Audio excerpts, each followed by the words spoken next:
உள்துறை அமைச்சரை சந்திக்கிறேன் என்று எல்லா ஊடக நண்பர்களுக்கும் தெரிவித்தேன், பத்திரிகையிலும் தெரிவித்தேன். அதையும் நீங்க வெளிப்படுத்தினீங்க. 16ஆம் தேதி இரவு மாண்புமிகு உள்துறை அமைச்சர் அமித்ஷா அவர்களை சந்திப்பதாக நான் சொன்ன செய்தி எல்லாம் வெளியிடப்பட்டது. அதன் அடிப்படையில் இரவு அவையை நான் சந்திக்க சென்றேன். என்னோடு கட்சியுடைய மூத்த தலைமை கழக நிர்வாகிகள், எங்களுடைய மாநில உறுப்பினர்கள் எல்லாம் சென்று அவர்களை சந்தித்து விட்டு வந்தேன். கால நேரம் அதிகமான காரணத்தினால அப்பொழுது எங்கோடு இருந்தவர்கள் எல்லாம் 10 மணிக்கு நீங்கள் செல்லுங்கள், நான் பேசிவிட்டு வருகிறேன் என்று சொன்ன பிறகு அவர்கள் எல்லாம் சென்றார்கள்.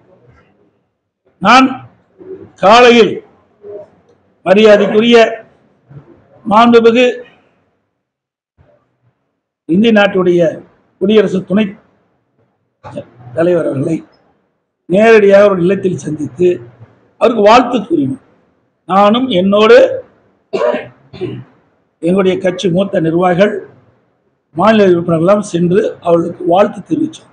அப்பொழுதும் நான் அரசாங்க காரில் தான் பயணம் செய்தேன். இதையெல்லாம் திட்டமிட்டு பத்திரிகையில் ஊடகத்தில் செய்தி வெளியிடுவது என்று நன்றாக தெரிந்துதான் தமிழ்நாடு இல்லத்தில் இருந்து அரசாங்கத்துக்கு சொந்தமான காரில் தான் நான் துணை ஜனாதிபதியை சந்தித்து பேசினேன். பிறகு மரியாதைக்குரிய உள்துறை அமைச்சர்கள் இரவிலை சந்திக்கின்ற பொழுதும் நானும் என்னுடனே மூத்த கட்சி நிர்வாகிகளும் என்னுடைய காரிலே அரசாங்க காரில் தான் நேரடியாக உள்துறை அமைச்சர் வீட்டுக்கு சென்று அவரை சந்தித்தேன். பிறகு சந்தித்து விட்டு அவர்கள் வெளியிலே சென்று விட்டார்கள். பிறகு நான் ஒரு 10-20 நிமிடம் அவர்களிடையே பேசிவிட்டு பிறகு அவர்கள் பல்வேறு பணி இருந்த காலத்தில் உள்துறை அமைச்சர் அந்த பணியை மேற்கொண்டு விட்டார். நான் வீட்டிலிருந்து வெளியில் வைக்கும் ஒரு காரில் என் முகத்தை துடைக்கிறேன். அப்பொழுது அதை எடுத்து அரசியல் பண்ணினேன். வெட்கமாகவும் வேதனையாகவும் இருக்கு.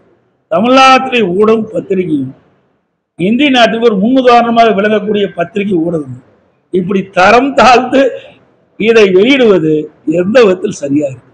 சிந்தித்து பாருங்க. ஆக இதையெல்லாம் உங்களுக்கு பரபரப்பான செய்தி கிடைக்கவில்லை என்ற அடிப்படையில் இந்த செய்தி வெளியிடுவது எப்படி ஏற்படும்? சிந்திங்க. முகத்தை துடைக்கிறேன். இதில் என்ன அரசியல் இருக்கின்றது? நான் வீட்டுக்கு செல்கின்ற பொழுது, மாண்புமிகு உள்துறை அமைச்சர் வீட்டுக்கு செல்கின்ற பொழுது அரசாங்கத்துக்காக தான் சென்று எல்லா ஊடகத்திலையும் பத்திரிகையும் செய்தி வந்தது. வெளியே வருகின்ற போது எனது முகத்தை துடைக்கின்ற பொழுது ஒரு வீடியோ எடுத்து ஒரு சில ஊடகங்கள் வேண்டுமென்ற திட்டமிட்டு ஊடகத்தில் எடுத்து பத்திரிகையிலையும் ஊடகத்தில் வெளியிடுவது எந்த விதத்தில் சரியாக இருக்கு? சிந்திச்சு பாருங்க. இது உண்மையிலே வருத்தத்துக்குரிய ஊடகத்துக்கும் பத்திரிகைகளுக்கும் என்று ஒரு நடுநிலையோடு செயல்படும்.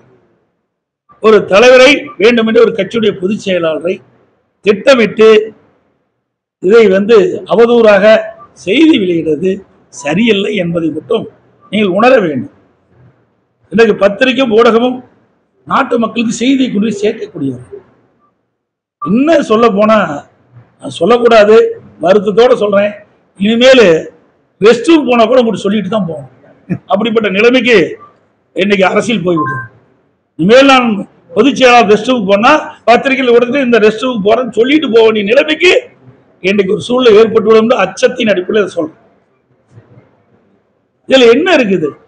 நீ ஏன் இவ்வளவு பெருசு பண்ணி இத முதலமைச்சர் இதுல பேசுறார், எங்க கூட்டத்தில் பேசுறார், கரூர் கூட்டத்தில் பேசுறார். எடப்பாடி பழனிசாமி முகத்தை மறைத்துக் கொண்டு வெளியிலே செல்வதற்கு என்ன காரணம்? நான் தான் பகிரங்கமாக உள்ள போனேன்ல. செய்தியை வெளியிட்டு விட்டு மாண்பு உள்துறை அமைச்சரை இந்த நேரத்தில் இந்த தேதியில் போய் பார்க்கிறேன் என்று செய்தி வெளியிட்டு எல்லா ஊடகத்திலையும் அந்த காட்சி வந்தது. நான் காரில் போற காட்சி வந்தது. சொல்லிட்டு தானே போனேன். ஒரு முதலமைச்சர் எதை பேசுவது என்று தெரியாம பேசிட்டு முதலமைச்சர், அதனாலதான் பொம்மை முதலமைச்சர் சொல்லிட்டு இருக்கிறேன்.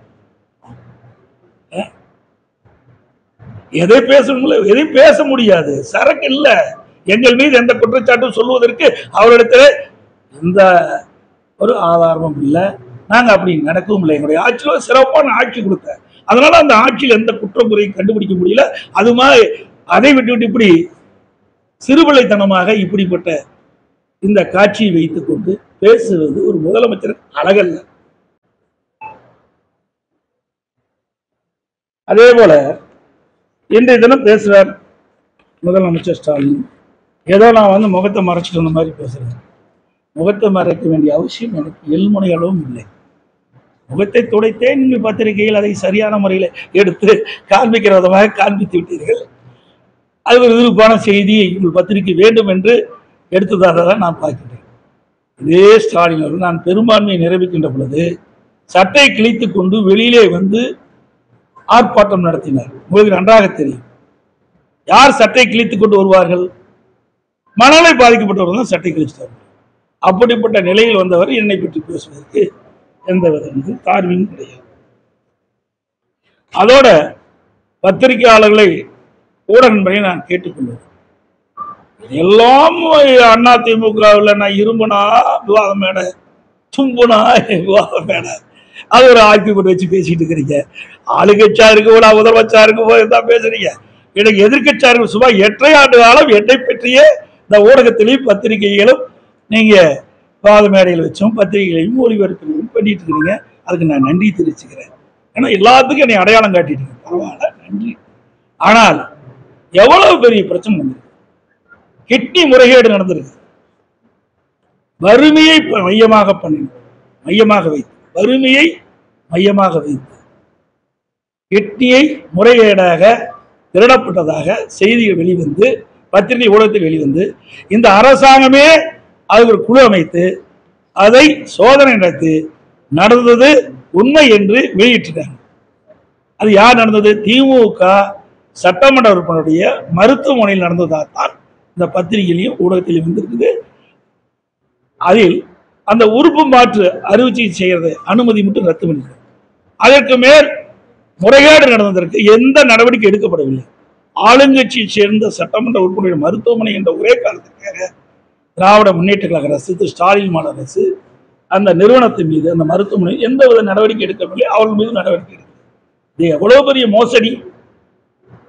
அதே போல நாமக்கல் மாவட்டம் பள்ளிப்பாளையத்தில் பத்திரிகையில் ஊடகத்தில் வந்த செய்தி, ஒரு பெண்மணி தன் வறுமையின் காரணமாக தன்னுடைய கட்டிய சில பேர் ஆசை காட்டி பணத்தை ஆசை காட்டி வறுமை மையமாக வைத்து அவர்கள் அதை கிட்னியை எடுக்க முயற்சிக்கின்ற பொழுது கிட்னிக்கு பதிலாக கல்லீரல் எடுத்திருக்கிறார். அதையும் அந்த பெண் ஒரு கேடு. இதெல்லாம் சாதாரண விஷயமாக எடுத்துக்கொள்ள முடியாது.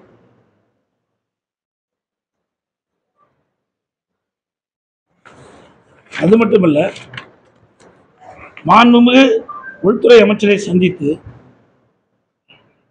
இன்றைக்கு தேசத்திற்காக பாடுபட்டவர், தேசத்துக்காக உழைத்தவர், அப்படிப்பட்ட அவர்களுக்கு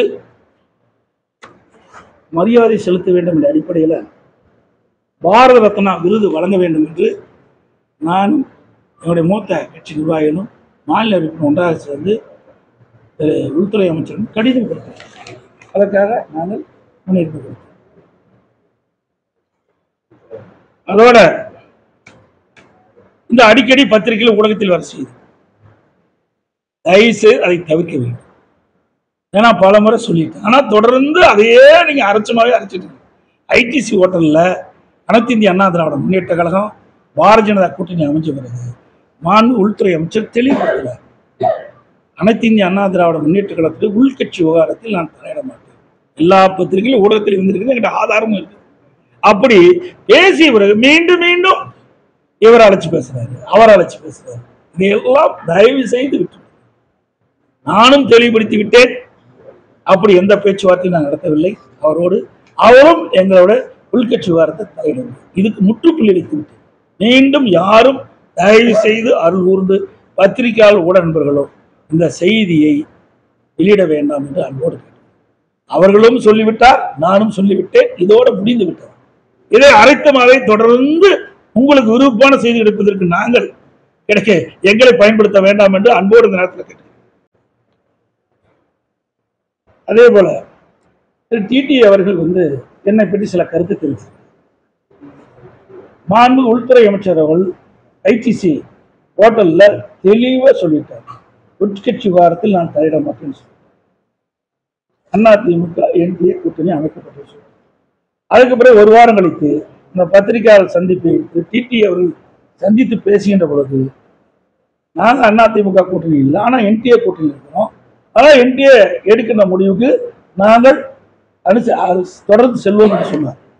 என்டிஏ எடுக்கின்ற அந்த கூட்டணியில் தான் திரு டிடி அவர்கள் இடம்பெற்றிருக்காரு. அந்த கூட்டணியில் அவர்கள் எடுக்கின்ற முடிவுக்கு நாங்கள் சம்மதிப்போம் என்ற ஒரு கருத்தை உங்கள் டிவிலையும் பத்திரிகையிலும் செய்தி வெளியிட்டார். ஆனால் அண்மையில் என்ன நினைத்தாரோ தெரியல, என் மீது சில குற்றச்சாட்டை சொல்லிட்டு நேற்றைய தினம் முகமூடி அணிஞ்சிட்டு போனாருங்கிறார். இது எந்த விதத்தில் சரியா இருக்கும்?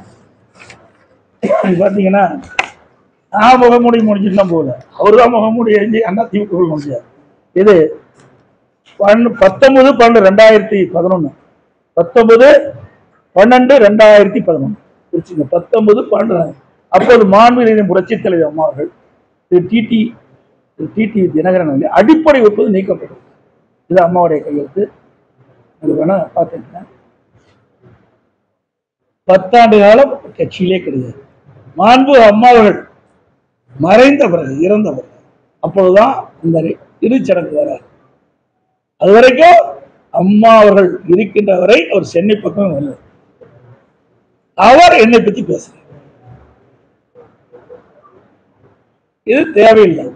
அவர் எந்த உள்நோக்கத்தோட பேசுற எனக்கு புரியல. ஏன்னா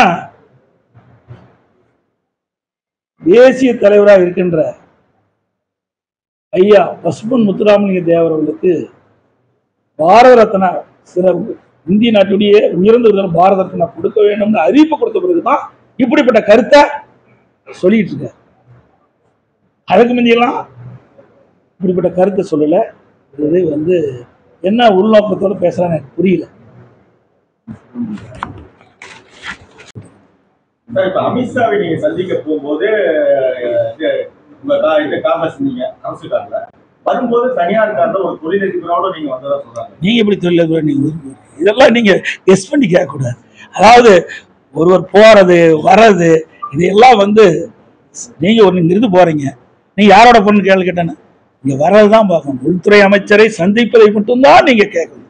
அதுக்கு பிறகு அவர் கால நேரம் ஆகின்ற பொழுது இருக்கின்றவர்கள் சாப்பாட்டுக்கு போகணும், அவங்க ஏற்பாடு பண்ணியிருக்கிறாங்க, அவர்கள் போய் நீங்க போய் சாப்பிடுங்க, நேரம் ஆகுது. அவர் சில டிஸ்கஷன் இருந்தார், அதை முடிச்ச பிறகு என்னை அழைத்து பேசுவார் சொன்னார்.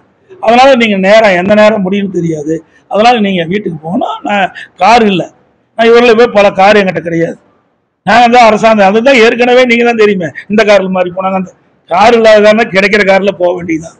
நான் அவர்கள் மாதிரி பெரிய தொழிலதிபர் கிடையாது. அவர்கள் போய் ட்ரெஸ்ட்ல பல கோடி பல்லாயிரக்கணக்கான கோடி எனக்கு கிடையாது. அதனால நீங்க இதெல்லாம் செய்யணும்னு சொல்லிதான் அரசாங்க காரில் எடுத்துட்டு போனேன். புரியுதுங்களா? அதுக்கும் ஒரு குற்றச்சாட்டை கண்டுபிடிச்சு செய்யணும்னா ஒண்ணுமே செய்ய முடியாது. ஒருத்தர் போறாங்க, கிடைக்கிற காரில் நம்ம போறோம், அதுதான் பார்க்கணும். இந்த காரில் போனியா, அந்த காரில் போனேன், இவரோட போனேன், இதெல்லாம் என்ன கேள்வி? அப்படிதான் ஸ்டாலின் கேள்வி கேட்குறீங்களா? வெளிநாட்டில் போனார்ல, எவ்வளவு வெளிநாட்டில் போனார், என்னென்னலாம் பண்ணார், எதையாவது ஒரு தொலைக்காட்சியில ஒரு பத்திரிகையில வெளியில் வந்ததா? சிந்திச்சு பாருங்க. ஒரு விவசாயி ஒரு கட்சிக்கு பொதுச் செயலாளரோ ஒரு நாட்டுக்கு முதலமைச்சரோ வந்தா எவ்வளவு இன்னல்களை பிரச்சனையை சந்திப்போம் என்பதற்கு நானே உதாரணம்.